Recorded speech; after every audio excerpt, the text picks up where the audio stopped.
Alam mo itong Batanes, napakaganda,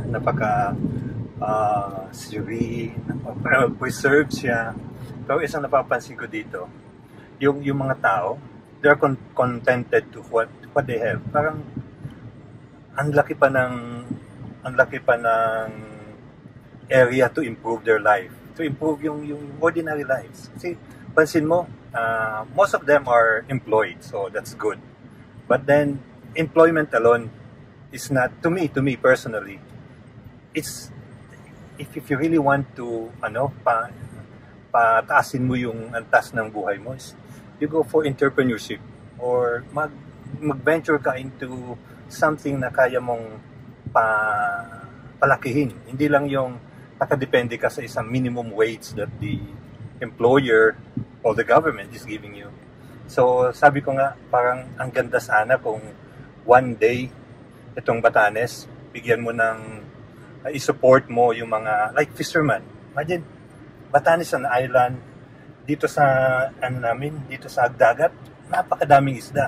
Nauubos nga lang ng mga Taiwanese. We're nearer to Taiwan than to Apari, to mainland. So karamihan ng mga isda dito nakukuha ng mga Taiwanese. So what if yung mga taga Batanes ang makinabang doon sa mga isda? What if we support them, we develop modern kind of fishing para makinabang yung mga fishermen natin dito? And then, like sa Jensan, ang Jensan is known for their, yung mga tuna. And I believe yung mga fishermen namin dito, ang daming tuna na kukuha. So, why not second Jensan? Tayo mag-export ng mga isda sa Maynila. Kayang-kaya yun kasi mayroong mga transport system naman dito well in place. Just a matter of modernizing and supporting yung mga fishermen natin. Mga farmers, ang taba-taba ng lupa dito. Yun nga lang, yung wala yung full cycle o maraming mangingisda, maraming isda nagkukuha, pero hindi nila mabebenta ng kung saan, yung more than what the people can consume. So if we can have an outside market, i-develop yan ng gobyerno, tulungan sila ng probably an NGO na magkaroon ng outside market, palagay ko ang ganda-ganda nun.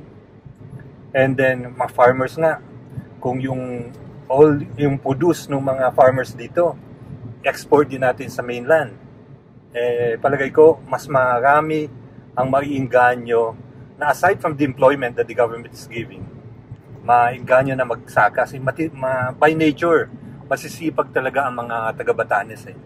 So, it's only a matter of how they can market, how can they make their produce into mabenta, into profit. And I think that's where the government can come in para matulungan sila. And pag nangyari yun, sigurado ako, maraming matutuwa, maraming tataas ng antas ng buhay dito sa Batanes. And I think one more thing na kailangan i-develop dito is yung tourism. Kita mo, ang daming magagandang pwedeng puntahan. Ang Batanes is very rich in cultural heritage. Yung views na lang, walang tatalo dito. So if we can develop this thing, in a way, mapababa natin ang airfare coming over. Palagay ko malaking tulong din ito para sa ating mga kababayan dito sa Batanes. Kung gusto nyo pa, i-follow nyo Lakbay TV at follow nyo din ako, June Aguto, proud to be an Ivatan.